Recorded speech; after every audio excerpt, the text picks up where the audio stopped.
What's up, TV crew? It's your man Braxton. And it's Lady Tia. And today, if you are new to our channel, we created a segment called Spotlight where we speak with impactful and effective people within the culture.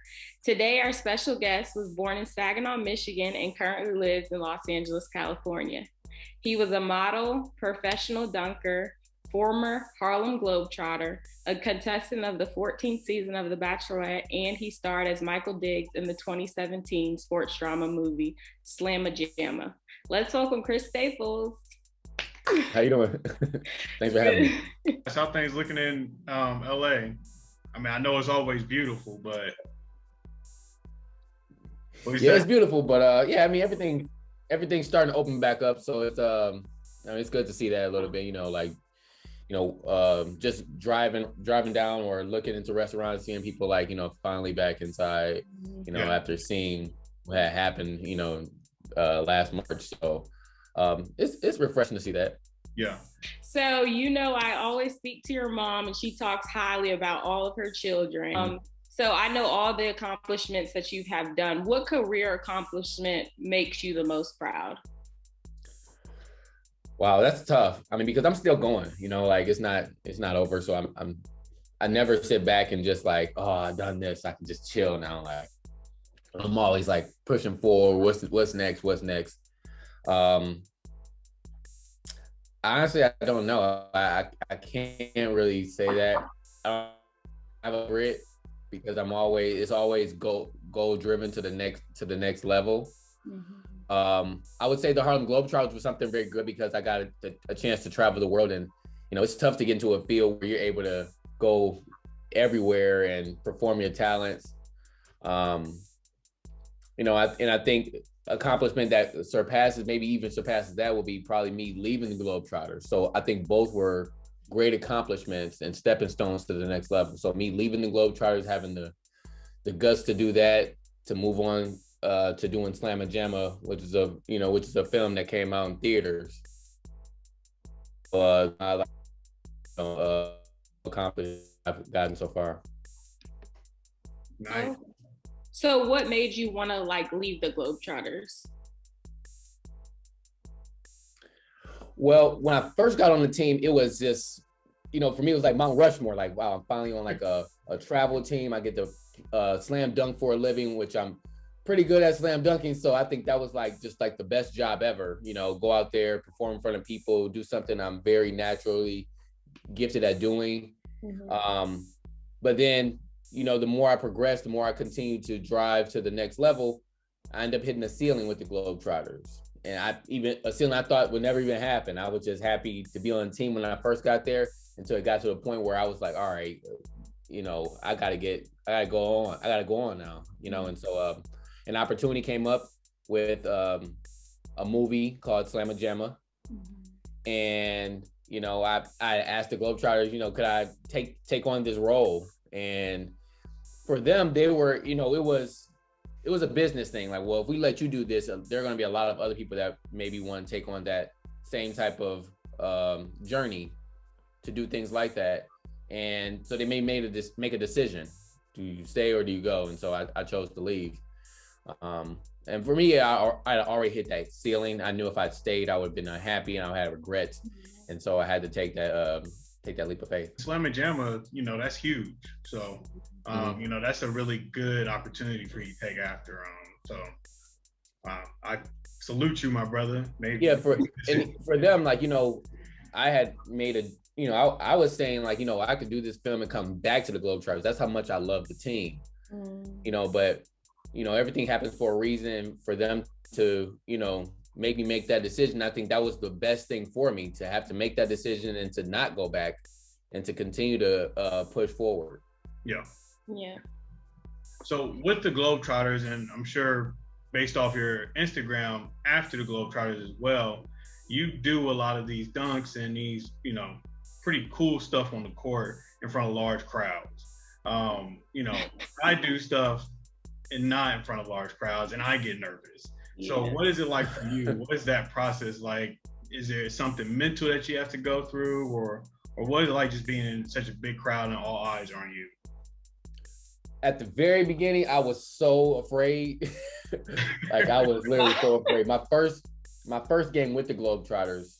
Now I went to a kind of big high school. We played, and I didn't get nervous because you're around your friends. You just playing. You got your peers. In a crowd, peers, parents, and stuff like that. A little bit different.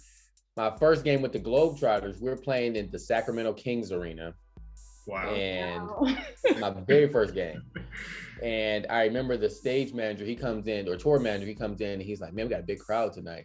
And I'm like, what's a big crowd? Like, explain that to me, And he's like, we got like 10,000 out there, like 10,000. Oh my goodness. Like 10,000 people. I forgot everything I was supposed to do. Yeah. I was like, we need to go over everything all over again. All the stuff we practiced, let's go over it again because I forgot. But the thing, we traveled everywhere. We were playing almost every day. And so the more I did it, the more accustomed I got to playing and being in front of people and understanding that, we may never see this crowd again. We're going to the next arena. So enjoy it while you're there. Have fun, because people are not there to see like the little small mistakes that we may notice. The crowd may not even notice. Right. And so our main goal is to go out there, entertain. If we make a mistake, move on. For the most part, like I said, people weren't noticing it, and then just be engaging. And then the more I did that, the more I got more used to it, and it just became one fun job. Right. So I would assume that as you're out there, you're doing your thing, and you see the crowd is loving it, and they're really into it. Do the nerves start to calm down, and you're kind of like, oh, okay, I got this. They like what we're doing out here. So yeah. So at the beginning, I always had like a lot of nerves. But then it was good to have like my teammates there, some of the more experienced guys who weren't nervous, who were just, they understood the magnitude of what we were doing. And, the most important thing was to have fun. Right. But always before every game, I was nervous because when we walk out, it's dark and the spotlight's on the floor. So you don't even see the crowd. Yeah. So we're going out there doing like our magic circle, doing all this stuff, and we can just hear like, man, this sounds like a lot of people in here. But they had the crowd like pretty much blacked out. Mm-hmm. We do our thing, and then at the end of the circle, they would the lights would come on, and you were like, wow, on, it's packed in here, And so that was always a thrilling thing. Always got me a lot of nerves, but I enjoyed that, and at the same time, I never took it for granted. Right. Nice. That kind of reminds me, because I was a competitive cheerleader. So the lights would be dark and you wouldn't realize how many people were there, but it wasn't 10,000. But and I've been to those. My sister, she was a cheerleader, and she used to go to those competitions, and they would have bigger crowds than I played football. They would have bigger crowds, and I was sitting there like, how is she doing this? Yeah. We were but young, when the lights are down, you don't notice. Yeah. No, you can hear it though. Yeah, you can hear it. So earlier you discussed how you were in the film Slamma-Jamma. I know you attended the American Black Film Festival. So how was that experience? That was great. For me to do Slamma-Jamma, it was a small movie, but at the same time, it made it to theaters, which was amazing. Mm-hmm. So it kind of put me in the realm of like meeting new actors and getting more involved in, that type of life, the film life in California. And so to go to the American Black Film Festival, where I got to meet Angela Bassett, I got to meet like a whole bunch of different people that were there. It put me like in a different light, it helped me understand a little bit more how people work, let's use Angela Bassett, for example. Legend, everyone knows who she is, but she's a worker as well. She has an agent just like I do. She goes out for roles. Well, maybe not to this point now, and they probably just call her, but she was in the same type of field that I've been, where she auditioned for roles and she had to book them. And you see the fruits of their labor when they come into these Black film festivals, and they're like either critiquing or talking about the film, talking about their experience, just like I'm doing right now. But they were doing it with interviews and red carpets and things like that. But it's the same exact stuff. So it's good to see that, from them. What's your favorite basketball movie? Oh man, that's tough. I mean, like growing up, obviously you say Space Jam. Yeah. That'd be like number one. It's Michael Jordan. He Got Game. Oh, yeah, that's huge. I mean, Ray Allen, Denzel Washington, he can't go wrong. Yeah, I'd probably say He Got Game. Okay. Yeah. Are you excited for the new Space Jam to come out with LeBron though? He got a lot of competition, you know. Yeah. I mean, for the new generation, they're gonna be like, okay, yeah, it's gonna be a lot, you know, obviously more elevated, more money put into this, and more up to date. But you know, it's hard to make a sequel to a classic. Yeah. But I mean, it can be done. If anyone can do it, I would say LeBron James can probably do that. As long as it's better than Coming to America 2, I'm happy. Oh man, let's not even talk about that. I can't believe that. They should never done that. They tried way too hard. Yeah, like, and everyone was so old, you know, like, and I understand because it came out a long time ago, but you know, the acting wouldn't be to par as it was back then. So I didn't even get to finish it. I watched probably like 30 minutes of it, and then that was it. When I seen Salt and Pepper, I said, I'm out. But they had everybody. The blessing was that everybody from that movie is basically like still alive, which is good. But I mean, which is good. Yeah. But you know, we're not as acting and things like that. Like you know, Arsenio Hall not about to really be doing, you know, the sword fighting and stuff. They're too old to do that stuff. Yeah. Yeah. I think Wesley Snipes ruined it. If they'd have just got rid of him, it probably would have been yeah, it was a lot. When Salt and Pepper was there, I'm like, they're in Africa performing for him. Mm-hmm. It's a lot. Yeah. Well, I'll follow you on Instagram, and I think you have a really good social media presence. And I can tell you put a lot of thought into the content that you post. Could you tell me a little bit about what that thought process is? You know, what you do and don't choose to post, and how frequently you post. How do you engineer all that together? It's a process, really. It's just growing throughout, you know, watching the wave of things, the things that are trendy, and then trying to creating my own lane for whatever that wave, whatever that trend is. I post all the time. Like, I can't even tell you how many times I post. I post when I get up in the morning. I post in the afternoon. I just post whenever I got content. Yeah. I used to like try to hold it, but I can't like hold water when it comes to content. Yeah. I can't. Like, if I did something cool, I'll post that tomorrow. No, I'm posting it right now. It's not like a album where I'm trying to get people to sell it. I'm just trying to get people to look at it. Right. You know, just get those viewers, and you never know who's watching. You never know what brand is, you know, out there, and they click on your page and you pop up on the search page or whatever. The news, yeah. Yeah, the feed. So I look at it like this, you know, the more content I put out there, the more chances of someone going out there, seeing it, investing into it, maybe want to work with me.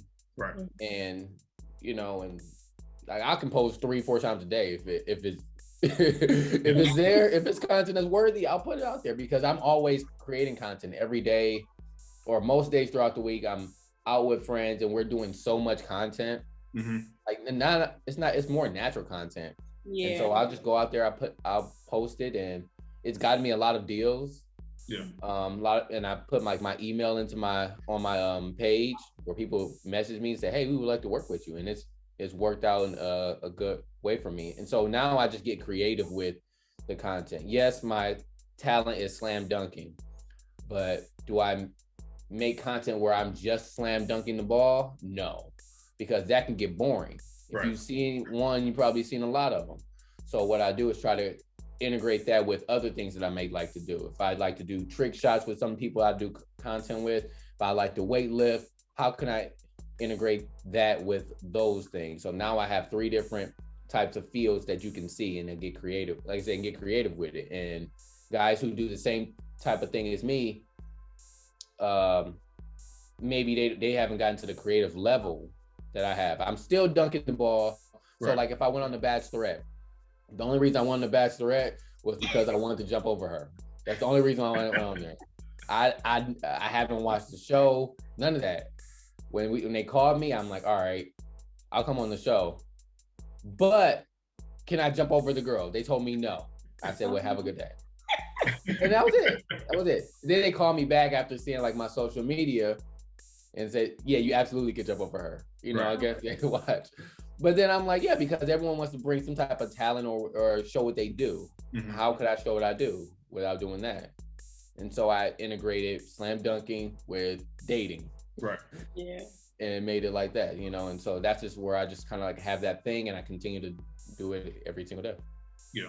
So do you feel like that process, I'm gonna ask about The Bachelorette. Do you feel like that process was like difficult? Because I just started, I think it was Hannah Brown season. I just watched that. And then who else did I see? And then I just watched Matt James? I think that's his name. Yeah. I just watched him. So how was that whole process like? It's a roller coaster. Because I know people, they're always crying and it's just like, I never really fall in love. Yeah. Yeah. I mean, you meet so many different guys there and they're good people, you know, but at the same time, you know, it is television. So you have to like understand that there's a storyline and what attracts people to come watch the show. Like I said, I enjoyed the experience. I was there for 1 month and I'm like, man, I don't have a phone right now and this is killing me. You know, what's going on? I used to ask the producers when the cameras were off, like, did you check my Instagram just to see like if people wondering about me? But I was, and they would do it like when no one was watching, so it was kind of cool. But it's an experience, and at the same time, you do learn a little bit about yourself. Like, you know, I was there for a month, so it was a month without my phone. There was times where I'm like, okay, I get to really sit here and enjoy what's going on, enjoy this moment. And then you watch people grow throughout the time. You know, people get more accustomed to being on camera because it's very intimidating when you're on the show because, like, you know, we talked about being in front of people. We know 30 million people are watching ABC. Yeah. And they got the camera on you right now. And you're like, dang, who's watching this? Like everybody's watching this. So do you feel like it came natural to you? Because I feel like I would be nervous if I just signed up for a dating show and then you see all these cameras just looking at you 24/7. Yes, I was super nervous. And they thought, oh, he'll be good because he's been on TV before. I'm like, not this type of TV. No, not at all. So like maybe I had like a one-on-one, like had a one-on-one conversation with the Bachelorette, and so when she's talking, still it's like I said, it's everywhere. So when she's having a conversation, it goes from one camera in front of us to like 6 cameras. Mm-hmm. Oh no! So I'm talking to her, and like she's right in front of me, but there are 3 cameras behind her. They're getting every single angle. Yeah. And I'm just like, how can I naturally have a conversation? That's what I was wondering. How do you naturally have one? And so she's like, I know it's a little intimidating, but she was doing it a lot, so she got used to it. Yeah. But for me, I'm like, I don't know. Don't ask me no deep, dark question right now in front of all these cameras, you know? But it was good. Like, at the end of the day, it was good. I had fun with it. Not something I probably would do again, but it was good for a one time. Yeah, that's good. So what do you see next in your career? For me, I want to continue to elevate, like as far as like the slam dunking and things like that. It's gotten me so far. It's opened so many different doors that I never thought could actually happen. But the more I continue to push, more things start to, more options and opportunities start to present itself. So now I want to create that for like the next group of guys that can do the same type of things as me, maybe not getting the recognition that they would like to get. I would like to create a stage or platform for them to get that type of recognition.